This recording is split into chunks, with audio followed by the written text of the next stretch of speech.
connected to the end of the protests that we've seen thus far the last 3 days.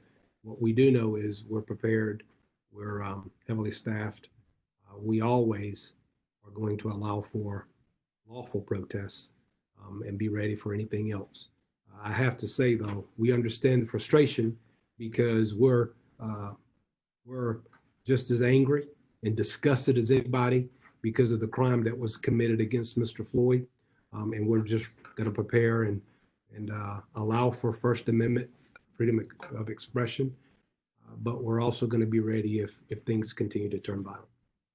Another question, they were asking if you expect the same type of violence to occur during the RNC. Again, I wish I had a crystal ball. We'll be ready regardless. So we hope for the best and plan for the worst. Any lessons that you picked up or the organizations picked up over the weekend that you could apply to the RNC, Chief? Without a doubt. That's what we're a learning agency. We continue to learn how to improve how we maneuver, improve how we allow for the freedom of expression in the First Amendment. And we also see, in this case in particular, the murder of Mr. Floyd, the need to review our policies, especially. Here's the thing. There's a misconception that maybe some officers at CMPD think somehow this behavior, this crime, this murder is okay. I just talked to members of our civil emergency unit, and 100% of them absolutely are disgusted, as I am, about the murder. And we're going to do work to shore up our policies so that if any misbehavior or abuse occurs, it's going to be reported and addressed and people held accountable. So yeah, as we prepare moving forward, I wish I had a crystal ball. We'll just be ready for whatever comes our way. And the takeaway also is we're learning how to better move our resources to address issues as they scatter across our jurisdiction. Chief, you had 70 people that were arrested over the last 3 days. Someone was asking what percentage of them are out of towners. There's a narrative that's being advanced that most of these arrestees are from out of town. Yes, out of town depends. It's the first night all were within the state. About 3 were out of the region. The vast majority were in the region. Right now, yesterday, about a third were outside of the state. But really, it seems to be a regional issue. Now, here's the deal. We're talking about agitators coming in, and if you don't get arrested, it's kind of hard to tell where you're from unless you engage with us and we can discern that, or responsible people in the crowd of the protesters make us aware that people are from out of this area and agitating. Brett Jensen from WBT Radio was interested in finding out if it's frustrating when you have city leaders questioning Deputy Chief Jennings' judgment in the use of officers in riot gear. Your thoughts? It's really a question of my judgment. I mean, I'm the chief still, so here's what I'll say, and I want to be very clear in this. Our goal is to de-escalate. We have a response to resistance policy that we just completed that talks about the sanctity of life and our willingness to protect it. Our goal is to have a situation that is resolved and we maintain the sanctity of life, we save lives. What we also know is there are peaceful protests where people are calm, getting their message out. There are lawful protests that can be contentious and people are more vigorous and aggressive in their messaging. And then there's illegal protests, which become riots, where people are assaulted and damaging property. So what we do is we encounter each of those nuanced differences, and we know when we see people have gone from being peaceful, civil, and getting the word out to becoming more assertive and aggressive in their language. And then when we have that first rock or brick or bottle thrown at us, we know then it has gone from a lawful to an illegal, from a lawful protest to an illegal riot. And we have to move in accordingly. That's when you'll see us bring in our civil emergency units who are more protected than our bikes. Our bikes fall back, and then we give orders to disperse, and then we move the crowd of people who refuse to do so. We got to gain order and that is the procedure and the process by which we do so. Jonathan Lowe from Spectrum News is asking if things have changed in our approach since the 2016 Heath Lamont Scott shooting. Just for clarity, in how we address the protests? But I would suspect that he's operationally, communications, he didn't specify. Have there been any changes that have really been undertaken since 2016, Chief? We continue to improve. Specifically, the philosophy behind our civil emergency unit has remained the same. It's been, we continue to enhance and improve our tactics, but really it's pretty much the same philosophy over the last 10 years or so. Any concerns that you have about these protests amid the pandemic, you know, with social distancing, masking, testing, those sort of things? Yes, I'm very concerned. I have a concern that members of the public are being exposed because masks are seldom being used and people are in close proximity. Just as concerned, I'm concerned for our officers. Our Black officers in particular are in soft clothes, we call them, in their uniform, but aren't really protected. And they can easily be exposed by crowds that, you know, get close and personal.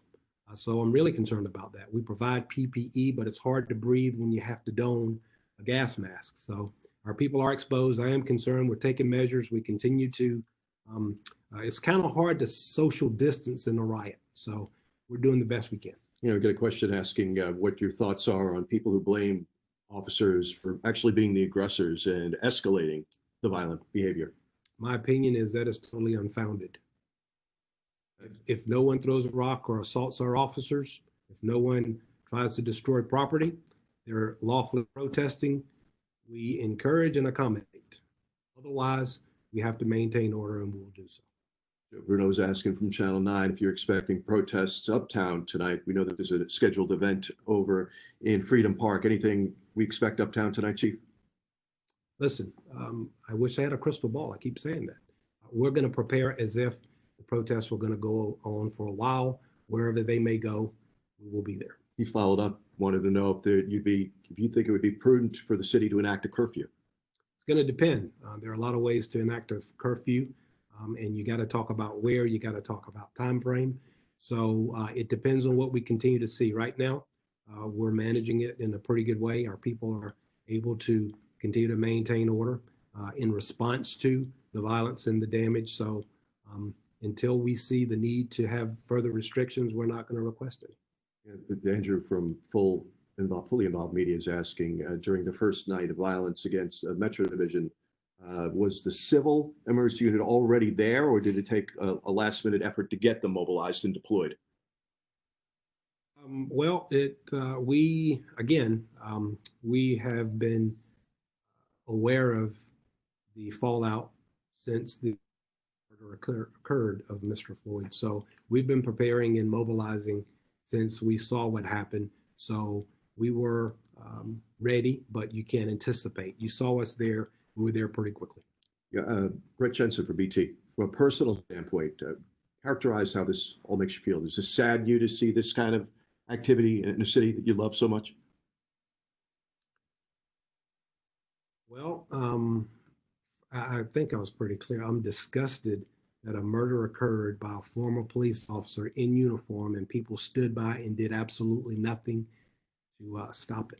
I'm disgusted.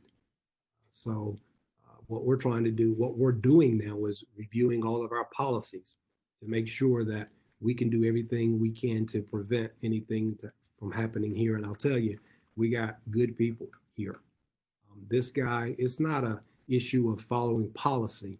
It's not a mistake of the head. It's a heart issue. There's a heart deficit in that murder. And I don't believe our people have that. We look for signs, which is why we do all the work to make sure we're aware of people who are having issues, police officers who might be behaving inappropriately, and we address it. We address it fast and hold accountable so things don't escalate. We look at the history of our officers and make sure that they deserve to wear this badge, because if they don't, they need to find work elsewhere. Bojangles may be hiring. There's been some confusion about the National Guard. Have they played any role in the protests locally, Chief? Yes, they've been here quite a while. They were here. We're still in the midst of a pandemic. They've been here providing assistance that way.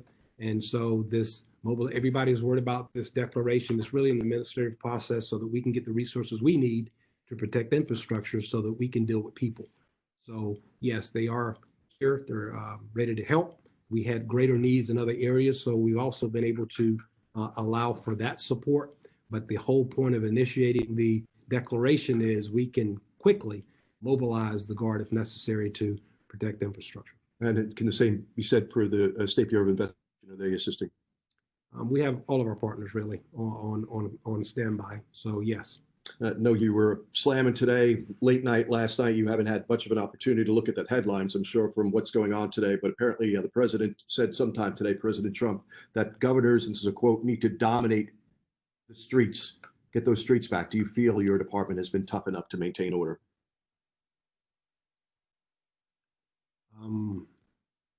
Listen, I believe our officers are absolute heroes, performing heroically. They allow for the First Amendment, but we're not going to be pushed around by people who want to commit violence and destroy our city. We're not going to do it.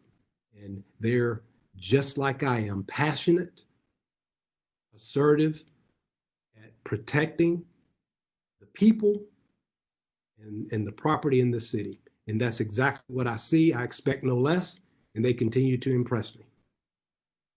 Community activists have asked, they have been asking for a while, it dates back to the CRB events that you had regarding the response to resistance policy, a duty to intervene. They're asking for that and holster monitors. Where are we with all those issues? Yes, holster, this sidearm, signal sidearm it's called. And we're going to deploy, those are being deployed this month. I'm told by the end of the month, all of our officers in patrol will have those, which lets you know when that weapon has been drawn. It activates the body-worn camera by Bluetooth. The other part was duty to intervene. Duty to intervene. Yeah, we've been doing a lot of work. Right now, as I said, everything that happens across this country we're aware of, and we want to see how we can get better here as a result of that. So right now, we're reviewing the policy. I gave our people 48 hours to make sure we're in a good position. Well, I look at this as absolute neglect and conduct unbecoming. But I just talked to our officers explicitly, telling them my expectations around making sure that the community understands this is not something that we would tolerate at all. We totally condemn it. We're disgusted by it. And we're going to make sure that we take policy steps to prevent it. But here's the deal.